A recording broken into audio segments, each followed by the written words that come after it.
January 29, 1945, 14:47 hours, Holtzwihr, France. First Sergeant Leonard Funk walks around the corner of a farmhouse and stops dead. 90 German soldiers are staring at him. Half of them are holding weapons. The other half are picking up rifles from a pile on the ground. 4 American GIs kneel in the snow with their hands behind their heads. These Germans were prisoners 20 minutes ago. 80 of them captured by Funk's company during the assault on this village, guarded by 4 men, all that could be spared. Now they're free, armed, and organizing to attack Company C from the rear. A German officer steps forward, shoves an MP-40 submachine gun into Funk's stomach, screams something in German. Funk doesn't speak German, neither do any of the Americans. The officer screams again, louder, face turning red.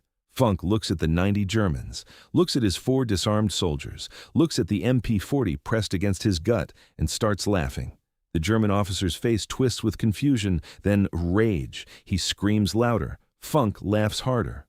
What happens next takes less than 60 seconds.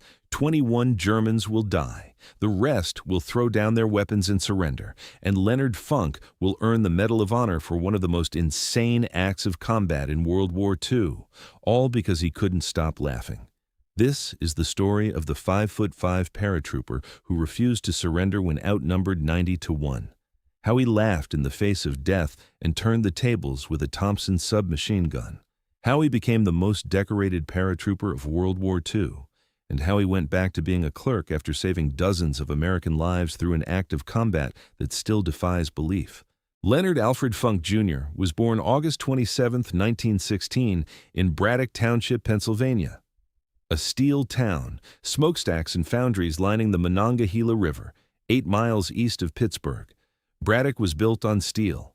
The Edgar Thompson Works, one of Andrew Carnegie's original mills. By the time Funk was born, the mill employed most of the town.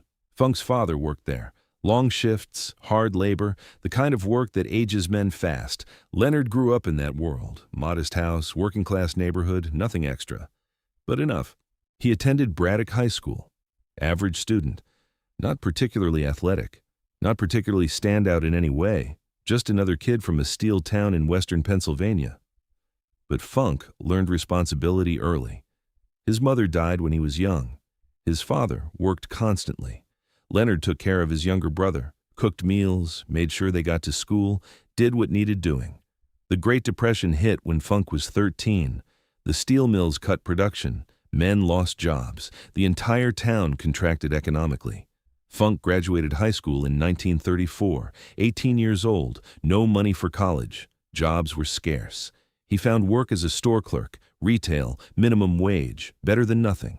He worked that job for 7 years, 1934 to 1941, selling goods, stocking shelves, helping customers, quiet work, unremarkable work. Nothing about Leonard Funk suggested he would become one of the most lethal soldiers America ever produced. Then, June 1941 arrived. War was raging across Europe and Asia.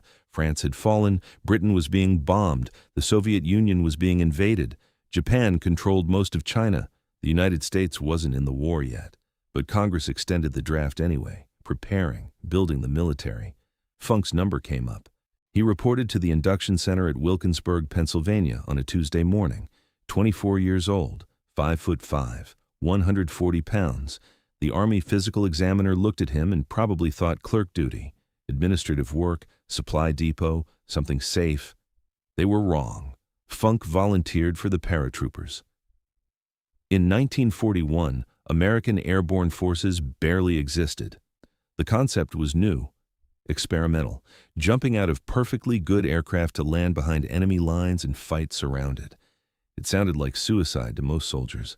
The volunteers were a different breed. They had to be. Airborne training was designed to break you. 5 weeks of running, jumping, climbing, falling, brutal physical conditioning that washed out half the candidates, then the jump towers, then the aircraft. The first time you step out of a C-47 at 1,200 feet, everything in your body screams to grab the doorframe and hold on. The ground is a long way down. The wind tears at your face. Your parachute is just fabric and cord and faith. Funk earned his jump wings in October 1941. Got assigned to Company C, 1st Battalion, 508th Parachute Infantry Regiment. The 508th shipped to England in late 1943. They joined the 82nd Airborne Division, the All-Americans, veterans of Sicily and Italy. These men had already jumped into combat. They'd already killed and watched friends die. Funk was the new guy, 27 years old, ancient by paratrooper standards. Most of his squad mates were barely 20. But Funk had something they didn't: maturity, steadiness, the kind of quiet competence that makes men follow you into hell. By D-Day, he was a squad leader. June 6, 1944, 0130 hours. The C-47 Skytrain shudders as flak explodes around it. Funk is standing in the stick. The line of paratroopers waiting to jump, 60 pounds of equipment strapped to his body, M1A1, Thompson submachine gun, ammunition, grenades, rations, medical kit. The aircraft is at 400 feet. Too low for a safe jump. But the pilots can't climb. German anti-aircraft fire is everywhere. Tracers arc through the darkness like angry fireflies. The men can hear fragments pinging off the fuselage. The Normandy invasion involves 13,000 paratroopers from the 82nd and 101st Airborne Divisions.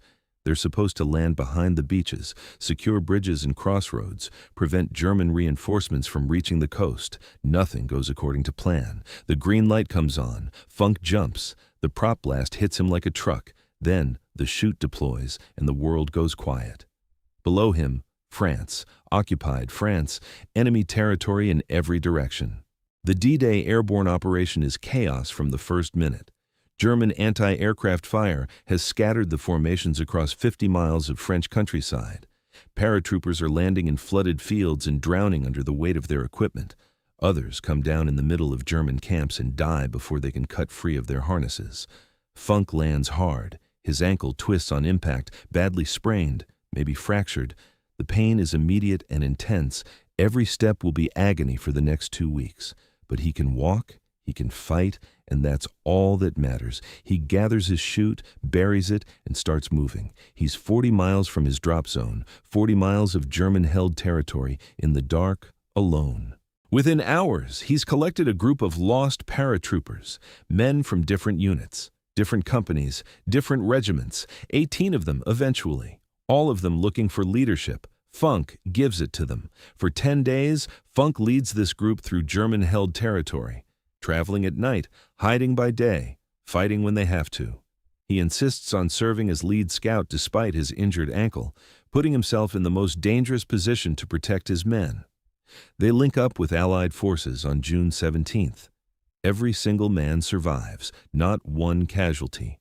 10 days behind enemy lines, 40 miles of German-occupied France, and Leonard Funk brings them all home. The Army awards him the Silver Star, third highest combat decoration, plus a Bronze Star for meritorious service, plus his first Purple Heart. Funk is just getting started. September 17, 1944, Holland, Operation Market Garden, the largest airborne assault in history. 35,000 paratroopers dropping into the Netherlands to capture a series of bridges across the Rhine. British, American, Polish forces all jumping together. If it works, the Allies will be in Germany by Christmas. Field Marshal Montgomery's plan is ambitious, maybe too ambitious. The paratroopers have to capture and hold 7 bridges across 64 miles of Dutch territory. Ground forces will race up a single highway to link up with them. Everything depends on speed, on surprise, on nothing going wrong. Everything goes wrong. But Leonard Funk doesn't know about the big picture. He only knows his mission: secure the drop zones, kill Germans. After touching down, his company secures their objective. Standard stuff. Then, Funk notices something that isn't part of the plan. 3 German 20mm Flak-Vierling anti-aircraft guns are firing at the incoming Allied gliders. The gliders carry reinforcements, jeeps, artillery pieces, ammunition, medical supplies. If those guns keep firing, hundreds of men will die before they even hit the ground. The gun position is dug in on high ground near Vauxhall. Approximately 20 German soldiers manning the weapons and providing security. Sandbags, camouflage, interlocking fields of fire. Funk has 3 men, Standard military doctrine says you need a 3-to-1 advantage to assault a prepared position. Funk has the opposite. He's outnumbered 7-to-1. He attacks anyway. Leading from the front, Funk and his 3-man patrol assault the German position. They kill the security detachment, silence the guns, save hundreds of lives. The army awards him the Distinguished Service Cross, second highest decoration for valor, one step below the Medal of Honor. By the time Market Garden ends, Funk is acting company executive officer, second in command of Company C, the most senior NCO in the company. Men follow him, not because of his rank, because of who he is, what he does, how he fights.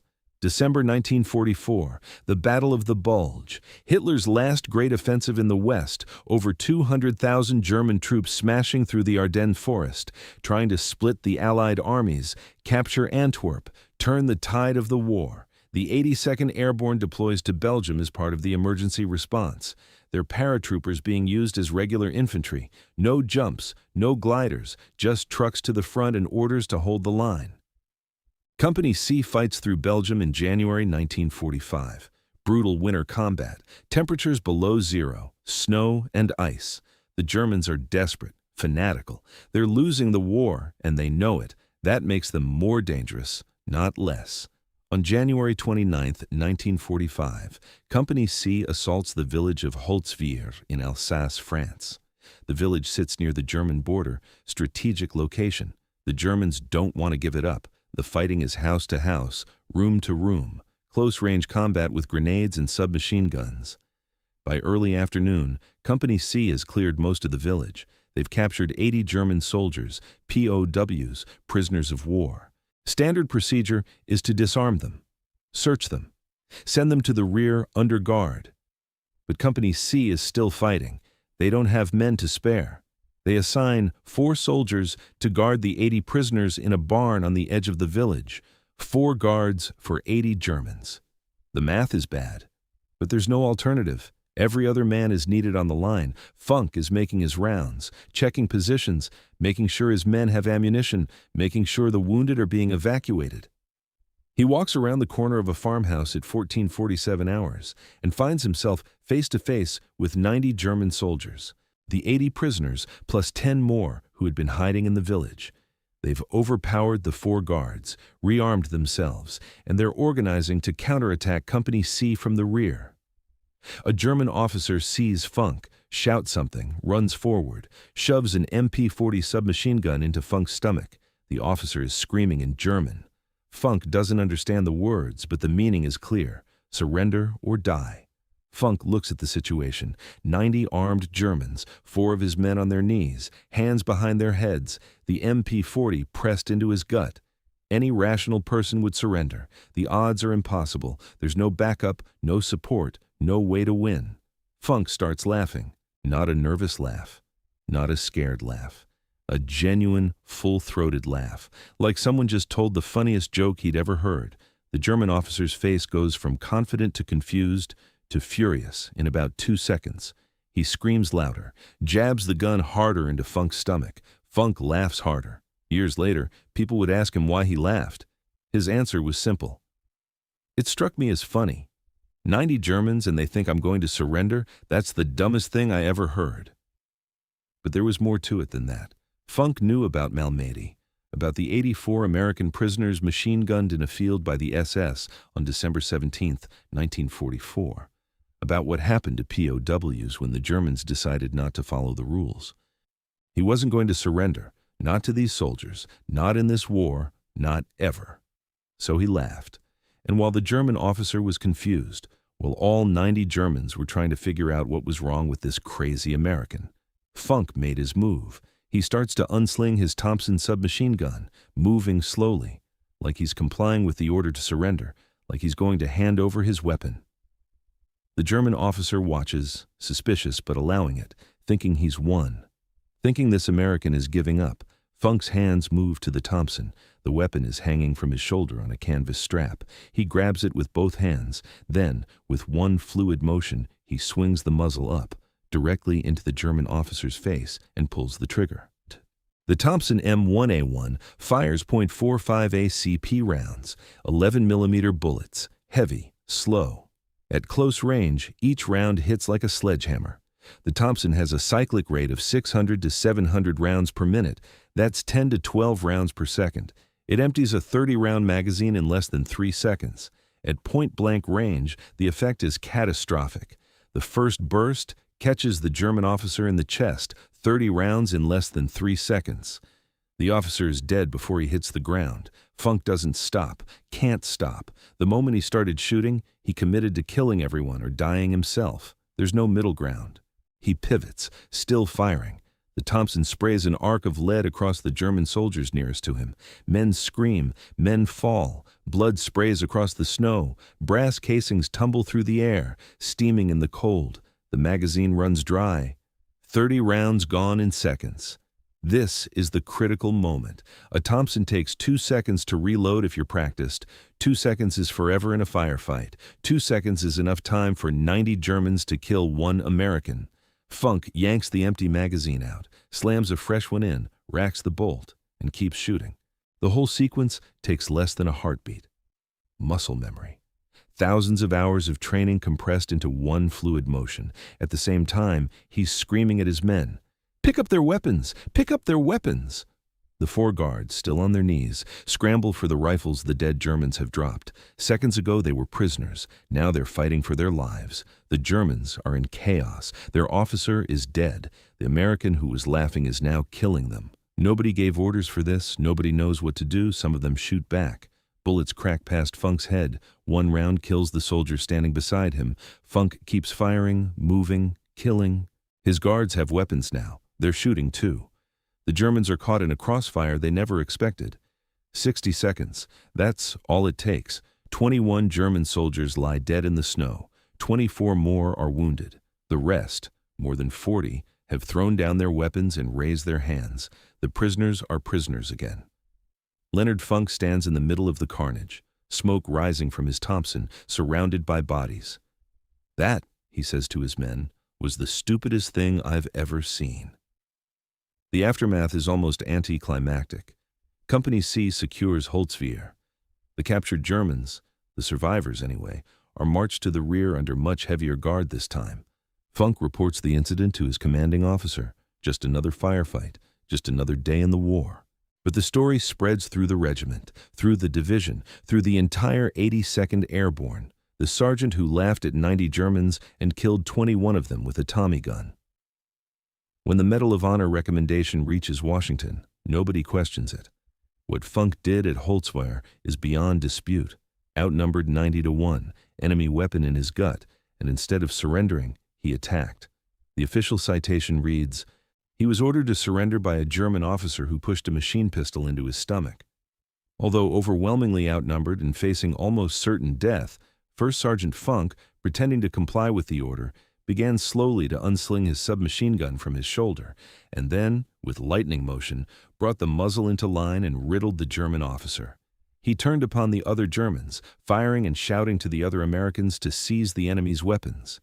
September 5, 1945. The White House. President Harry Truman places the Medal of Honor around Leonard Funk's neck. "I would rather have this medal," Truman says, "than be President of the United States." Let's count what Leonard Funk earned during World War II. Medal of Honor for Holtzwihr, Distinguished Service Cross for the anti-aircraft guns in Holland, Silver Star for leading 18 men through 40 miles of enemy territory in Normandy, Bronze Star for meritorious service, Purple Heart, 3 of them. He was wounded 3 separate times and kept fighting, plus the Croix de Guerre from France, the Order of Leopold from Belgium, the Military Order of William from the Netherlands, their equivalent of the Victoria Cross. Leonard Funk is the most decorated paratrooper of World War II. 5'5", 140 pounds, a former store clerk who became a legend. The war ends. Funk goes home. He doesn't write a book, doesn't do the lecture circuit, doesn't turn his Medal of Honor into a speaking career or a political platform. He doesn't cash in on his fame. He goes back to Pennsylvania and gets a job with the Veterans Administration, the VA, the massive bureaucracy responsible for taking care of America's former soldiers, helping other veterans navigate the paperwork, processing disability claims, cutting through red tape for men who'd given everything and now needed help getting what they were owed. The same kind of clerk work he did before the war. The same quiet, unglamorous, necessary work. For 27 years, Leonard Funk sits at a desk and helps veterans. He rises through the ranks, becomes division chief of the Pittsburgh Regional Office, good salary, steady hours, a pension waiting at the end. His wife, Gertrude, sticks with him through all of it. They have 2 daughters. They live in McKeesport, Pennsylvania, a working-class neighborhood in a working-class town not far from where he grew up. The Medal of Honor hangs in a case somewhere, the Distinguished Service Cross, the Silver Star, all the foreign decorations from France and Belgium and the Netherlands. He never talks about them. When people ask about Holtzwihr, about the laughing, about the 90 Germans, he shrugs it off. Did what I had to do. That's it. That's all he ever says. The 508th Parachute Infantry Regiment holds reunions. Funk attends some of them, not all. He's not big on ceremony, not big on reliving the war. The men who served with him understand. They know what he did. They know who he is. That's enough. The years pass. The 1950s, the 1960s. Korea comes and goes. Vietnam comes and goes. New wars, new heroes, new generations of soldiers who've never heard of Leonard Funk. He doesn't mind. Fame was never the point. In the 1970s, Fort Bragg, North Carolina, now Fort Liberty, names a fitness center after him, the Funk Physical Fitness Center. It's still there today. In the 1980s, a highway in Pennsylvania is named in his honor, a small plaque, a road sign. Most drivers pass without knowing who Leonard Funk was. He retires from the VA in the early 1980s, full pension. He's done his time, helped thousands of veterans, made a difference in quiet, unglamorous ways. They know Audie Murphy, they know Alvin York, the famous Medal of Honor recipients. They don't know the short, quiet paratrooper who laughed at 90 Germans and killed 21 of them with a Tommy gun. Here's what the story of Leonard Funk tells us.